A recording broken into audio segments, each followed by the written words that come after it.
si llegaba el supervisor o si llegaba la persona que revisaba, ¿sí? Y recuerda los campos de entrenamiento como son, ¿no? Donde siempre hay existe como un capataz, ¿no? Existe una persona que es el que está dando las órdenes. Y si esta persona detectaba que no estaba bien hecha la cama, por el más mínimo factor que fuera, se empezaba a hacer el ritual de la galleta azucarada, que implicaba que la persona, o en este caso el aprendiz de cadete, ¿no? Significaba que tenía que ir a sumergirse en el mar. Es decir, este campamento estaba en las costas de California, pues tenía que ir al mar, el Océano Pacífico, se sumergía y una vez totalmente empapado, salía y se empezaba a dar vueltas en la arena, tiraba la arena en el aire para que al final se llenara su cuerpo de arena en todas partes, ¿sí? En todas partes. Esa arena caliente iba a estar invadiendo su cuerpo, ¿ok? Y lo peor, tenía que estar todo el día así. O sea, hacer los entrenamientos, hacer las cosas de esa manera. No era el ritual, quizá, o no era el castigo más duro o más severo, pero sí era de los más denigrantes. Y era algo que nadie quería hacer, ¿sí? Ahora, puedes estar pensando, bueno, ¿cuál es el gran asunto con el hecho de hacer la cama? Bien, puede ser que se trate de una tarea fácil, ¿sí? Pero el hecho de completar cualquier tarea rápidamente en la mañana es la mejor y más productiva forma de empezar tu día, ¿sí? Si tú empiezas tu día logrando algo, estás haciendo que la rueda gire. En otras palabras, al momento de terminar un trabajo, te será más fácil empezar a revisar y hacer otras cosas que tienes pendientes por hacer. Y antes de darte cuenta, te sentirás mejor y más productivo, más productiva. Todo gracias al hecho de hacer tu cama. Y algo interesante que él comentaba, decía, si tienes un día difícil, si tienes un día malo, si tienes un día donde pues no te fue bien y no quieres saber nada, al menos cuando llegues a tu casa, la cama estará tendida, estará arreglada y podrás acostarte en ella. Si te das cuenta, tiene un significado, pues, que nos lleva a la reflexión, ¿sí? El hecho de empezar el día haciendo algo, empezar estando en movimiento, empezar a estar en armonía también, y sobre todo, tener orden, ¿sí? Porque es normal, ¿sí? Es normal cuando alguien se levanta, pues tiene prisas y se va y deja todo, pues, tirado, ¿no? Regresa y hay que acomodar o lo que sea. El punto al que voy es, si empezamos a tener ese pequeño hábito de hacer algo y terminarlo, ese pequeño hábito se va extendiendo hacia otras cosas. Y es algo que poca gente realmente está consciente de ello. Y aquí la parte o la moraleja o la enseñanza de esta historia es cuando tú te acostumbras a empezar tu día logrando algo, ¿sí? Alcanzando una meta, por pequeña que sea, un ritual, una rutina, si lo quieres ver así, por pequeña que sea, estás mandando un mensaje a tu mente para hacer más cosas, ¿sí? Dentro de este punto se desprende otro u otra lección aprendida, donde habla que durante la milicia, cuando él se encontraba pues, en esta cuestión de la milicia, era de suma importancia la relación que él tenía con sus compañeros, ¿no? Es decir, la relación que tuvo con sus compañeros fue determinante en su vida. Dicho de otra manera, es decir, las cosas no podían funcionar estando solos. Y sobre todo él pues se dio cuenta de que necesitaba de sus compañeros para poder seguir adelante, ¿no? Porque los entrenamientos eran sumamente duros y pasaban muchas cosas. Y la soledad, o más bien tratar de ser, si lo llamamos una analogía personal, donde la gente en un aspecto de negocios, de emprendimiento, donde la gente es el solopreneur, donde la gente sola quiere hacer todo, pues no va a pasar gran cosa. El autor menciona, ¿sí?, que él aprendió a valorar toda la cuestión de sus compañeros, del equipo, ¿no? Sobre todo la parte del equipo, de la manera más difícil, ¿sí? Y sobre todo fue una manera difícil porque, imagínate esta situación, él empieza su día de entrenamiento y en ese día él tenía que saltar de un paracaídas. Pero cuando él salta de un paracaídas, O sea, en esta situación que le pasó, pues ese salto fue casi fatal. ¿Qué fue lo que pasó? Pues él se lanza, otras personas estaban abajo de él. Una persona, siempre tienes que cuidar mucho la estabilidad para no chocar con la gente, de tal manera que una persona abre el paracaídas, él choca con el paracaídas abierto de la persona, o sea, él todavía no había abierto su paracaídas, pum, o sea, imagínate el impacto, se desbalance, o sea, empieza a haber un desbalance en el orden que él lleva en el tramo de caída, queda inconsciente unos segundos, cuando se levanta, o no, cuando despierta, ¿no? Del tramo él está cayendo, y cuando está cayendo de pronto, pues sabe que casi no le queda tiempo para abrir el paracaídas, pero cuando lo abre se le enredan las piernas, ¿sí?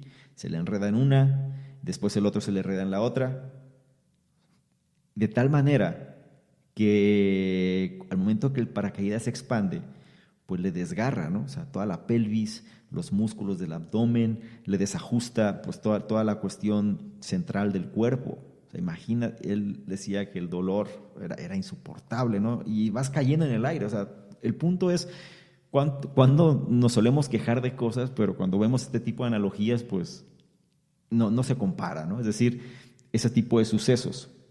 Entonces, la fuerza de un paracaídas pues le destroza la pelvis, le desgarra los músculos del estómago y él estuvo durante meses, ¿sí? En recuperación. O sea, no fue fatal, pero a punto de serlo, ¿sí?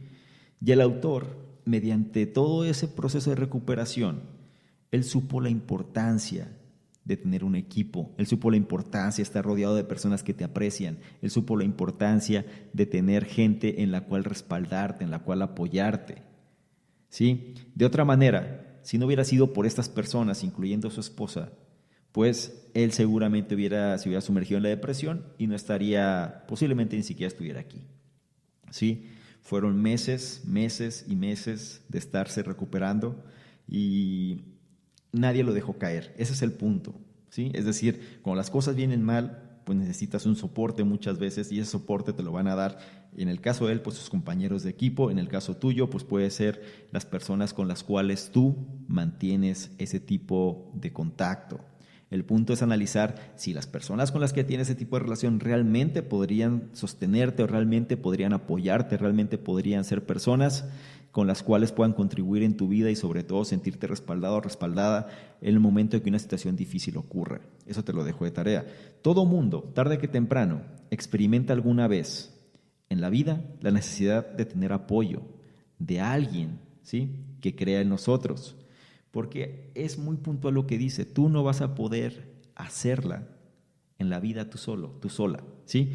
Solemos también pensar que quizá nosotros tenemos el conocimiento suficiente, solemos pensar que no necesitamos de otras personas, solemos dejar que nuestro ego muchas veces hable por nosotros, pero a la hora de la verdad, a la hora de los momentos difíciles de verdad, al momento de no saber, quizá estar en la incertidumbre, quizá sucedan situaciones que no queremos que sucedan, vamos a requerir apoyo y vamos a requerir personas que crean en nosotros, que nos puedan, que puedan fungir como ese soporte que necesitamos para poder levantarnos y entonces seguir avanzando. ¿Ok? Bien, este viene siendo el punto con el que vamos a empezar. El siguiente punto habla sobre la importancia de aprender de los errores y nunca tener miedo de tomar riesgos. Mira, a nadie le gusta escuchar la palabra fracaso. ¿Sí? A nadie le gusta fallar, a nadie le gusta fracasar, eso es un hecho. ¿Por qué? Porque esa palabra está cargada de negatividad. Y esta palabra, pues, es algo que la mayoría de la gente quiere evitar, ¿cierto? Pero menciona que con la perspectiva correcta, el fracaso puede ser usado como una ventaja, ¿sí? Algunas veces el fracaso es inevitable. Y a pesar que puede causar dolor y sufrimiento, eso no significa que deberíamos permitir que nos supere, que nos rebase. ¿Sí? En lugar de eso podemos usarlo para hacernos más fuertes y más determinados. Él menciona que durante el entrenamiento de demolición que llevaban bajo el agua los equipos SEAL, dice que una parte de este entrenamiento pues consistía en un periodo de nado, o sea, en un tramo de nadar muy largo, ¿sí? De tal manera que siempre entraban en competencia con otros equipos. Él tenía un compañero y empezaban a hacer su rutina, su proceso de nado. Y entonces siempre llegaban al final, ¿sí? Siempre estaban llegando al final. Y eso, pues les ganaba la burla de las personas con las que ahí se encontraban, ¿no? En el entrenamiento, pues como eran los últimos, pues siempre los humillaban, aparentemente me refiero, pero siempre sufrían ese tipo de desprestigio, siempre los hacían sentir mal y demás, pero eso no era lo peor. Lo peor es que si tú llegabas al final, entonces eras sujeto a otro ritual. No nada más la galleta azucarada, eso nada más era por tener tu cama. Aquí, si tú llegas al final, estaba sujeto a otro ritual que le llamaban el circo. ¿Ok? Entonces, el circo era algo que todo mundo dentro de los SEAL, dentro de este equipo, ¿no? Dentro de esta sección de la Armada de los Estados Unidos, pues es algo legendario, porque el circo es una prueba de resistencia extrema que hacía que muchos cadetes tiraran la toalla y renunciaran al entrenamiento. O sea, no nada más llegabas al final por hacer en un ejercicio que quizá te costaba mucho trabajo, sino que además te ponían en condiciones extenuantes a entrenar mucho más que los demás. No te dejaban descansar, casi no te dejaban dormir y tenías que hacer mucho más desgaste físico que lo que habitualmente se tenía que hacer. Y parece irónico porque tú puedes pensar, oye, si no puedo con esto, ahora me estás poniendo a hacer más, pues ¿qué va a pasar? Por eso es que mucha gente claudicaba, mucha gente no podía. Los SEAL, más para que te des una idea, los SEAL de los Estados Unidos, pues es este equipo de la Armada que se dedica a las operaciones más riesgosas, más duras, operaciones de guerra, en situaciones más extremas, y por eso las personas que entran ahí pues tienen que ser los más duros. Así de simple es. Entonces, eran sometidos a entrenamientos extenuantes. Entonces, el autor, el comandante McRaven, pues se encontraba en esa situación y lo ponían en tren, o sea, era sujeto al ritual del circo, y entonces, además de quedar mal, además de ser humillado, además de llegar al último, además de que no podía con el entrenamiento normal, también lo ponían a entrenar de más, ¿sí? En este entrenamiento extenuante. Entonces, el circo, sí, fue una prueba extenuante para el autor, pero funcionó. Aquí viene la parte curiosa, es la parte que muchas veces no logramos captar en primera instancia y lo vemos como, no, pues pobre persona, no, ¿cómo es posible? Eso es un abuso, eso no se puede. Sin embargo, si lo ves de la manera correcta, como él menciona, ¿no? Aprender de los errores y sobre todo aceptar el fracaso, pero tomar el fracaso como algo que nos dé fuerza, puede funcionar. Y él dice, funcionó. ¿Por qué? Porque al momento de seguir entrenando más, ¿sí? Empezó a mejorar sus resultados y el de su compañero, aunque no se daban cuenta directamente, ¿sí? Cuando llegó la prueba final que tenían que hacer en este entrenamiento, se dieron cuenta, ellos empezaron a hacer el reto, ¿no? Pero la prueba era mucho más complicada de lo que habían pensado. Y entonces, dentro de este proceso, ellos no sabían qué ocurría, empezaron a hacer la prueba de nado, empezaron a nadar, empezaron a ver que sus compañeros se iban desapareciendo, ellos siguieron enfocados en hacer lo que tenían que hacer, no supieron qué estaba pasando. Y de pronto ellos llegan y empiezan las personas del entrenamiento, es decir, los supervisores y la gente que estaba ahí, pues los empiezan a decir, han humillado otra vez a su gente, han humillado a sus compañeros, los han hecho ver mal. Ellos ya no sabían qué estaba pasando, estaban sumamente exhaustos y estaban pensando que seguía más otra vez el circo. Pero al final no pasó nada de eso, porque ellos fueron los primeros en llegar. Después de hacer una serie de entrenamientos exhaustivos, de no saber qué pasaba y sobre todo de estar entrenando más que los demás, de pronto ellos lograron superar sus propios récords y sobre todo el de los compañeros. Y entonces fue cuando él ve que a veces algo que parece que es malo, realmente es bueno si lo podemos usar a nuestro favor, ¿sí? Sus fracasos previos los hicieron más fuertes que cualquier otro cadete en el campo de entrenamiento. Y es algo que si tenemos un fracaso, hay que usarlo a nuestro favor. Si algo no funciona, nos tienen que dar la fuerza para poder usarlo a nuestro favor. Si algo no funciona,